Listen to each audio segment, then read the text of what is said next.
দেখতে পাচ্ছ বন্ধুরা এই সুন্দরবনের যে কেল্লা জঙ্গলটা কেমন ঘন অরণ্য, ভৌগোলিক পরিবেশ খুবই। শীতের সময় আরো ভালো বিভিন্ন রকম ফুল দেখা যায়, জঙ্গলের ফুল। এখন তো সেরকম গাছ বা ফুল গাছ দেখা পাচ্ছেন না।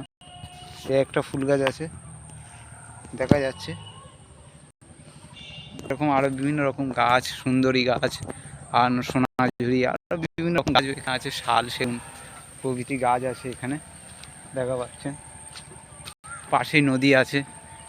আর এখানে এই শীতের সময় পিকনিক এর উপযুক্ত জায়গা, এগুলো স্পটগুলো খুবই সুন্দর, অসাধারণ জায়গা, খুবই ভালো লাগবে। এসব পরিবেশে চলে আসবেন, ঘুরতে চলে আসবেন, ভালো লাগবে। বাউলার চারিদিকে বাউলা গাছের বেড়া, কাঁটাতারের বেড়া রয়েছে, কারণ এদিকে আবার যেহেতু এর ভিতরে বাঘও থাকে, মাঝে মাঝে বাঘও দেখা যায়। একটা বাবলা গাছের ঝাড়, একটা কত সুন্দর দেখাচ্ছে দেখুন। কমেন্টে করে জানাবেন বন্ধুরা কেমন লাগলো।